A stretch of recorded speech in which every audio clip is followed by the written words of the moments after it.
Welcome to the show. We've got a good one here for you today. We're going to look at 9 rules that PR media professionals should follow.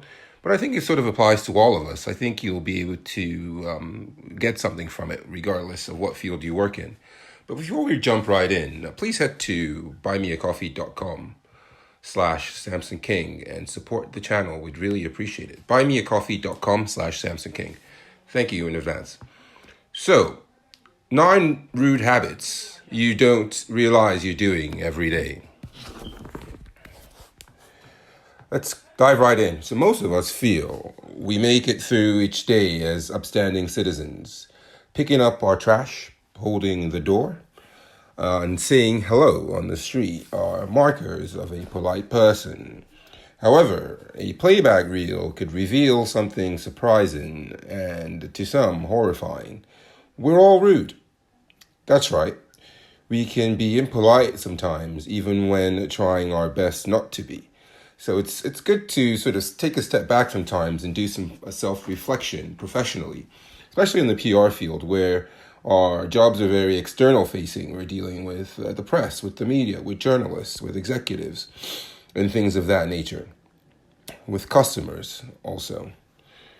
So whether due to excitement, distraction, or frustration, sometimes our best efforts slip and give way to less than impressive behavior. Do your good manners go out the window in these daily situations? Etiquette plays a significant role in building and maintaining relationships, so working on self-awareness is worth the effort. Here's what etiquette experts say about the most common rude habits you don't realize you're doing. Skipping introductions. If you know that 2 or more people are meeting each other for the first time, initiate an introduction for them. For example, if you run into an old friend while dining out, introduce them to the rest of your table before continuing your conversation. Your friend will feel more welcome, and it encourages everyone else to participate in your discussion. If you've forgotten someone's name but still need to introduce them as my friend. That's a good one. It's often overlooked. Showing up empty-handed. Anytime someone invites you to their home, you should have a gift for the host. It shows appreciation for the cooking, cleaning, decorating, and planning that the host gladly made time for. The gift depends on the occasion, of course, but it doesn't have to be fancy or even expensive. It's the thought that counts. It can be a bouquet of flowers, a bottle of wine, or a batch of homemade cookies, for example. Even a personalized thank you card goes a long way. The person feels appreciated and acknowledged. However, don't bring food to be served during the meal unless you're explicitly asked to. That could be taken the wrong way. Using a speakerphone in public. Everyone does this all the time.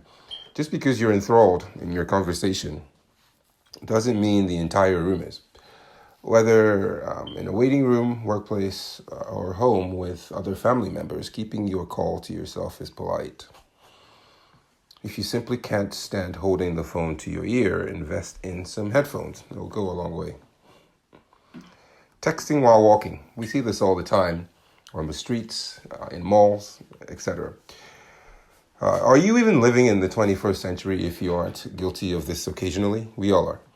Walking with your head buried in your phone screen is not only rude, it's dangerous. You're not paying attention to your surroundings. You could miss cars, bicyclists, strollers, and dogs, all of which must swerve around you to avoid a collision, so you're sort of the center of your own world while everything is going on around you at the same time. Pay attention. Checking your phone while driving. Ooh, this is a bad one. Everybody does it once in a while. It's not easy to put your phone down. Checking your phone at traffic lights or stop signs while driving is also discourteous. It can hold up traffic behind you and is potentially dangerous. It only takes a second for a car accident to happen. Moreover, using a handheld device while driving is now illegal in some states. Forgetting please and thank you. Wow, this is very common, even though we know better. Please and thank you are ingrained in us at a young age, but those seem to go out the window when ordering food. Instead of just asking, Can I get a number 5 meal? Or I'd like the Caesar salad. Add a please. After ordering and receiving your meal, remember to thank the waitstaff. They appreciate it, trust me. You likely didn't realize you missed these pleasantries, but the service provider on the other end probably noticed. They have long days and they're serving numerous customers, so it helps. Using your cell phone while ordering. This happens mainly at counter service locations, and we get it. Lunch breaks are short, and often they're prime time for taking personal calls. Right. Fit everything in while you can in our busy 24/7 lifestyles.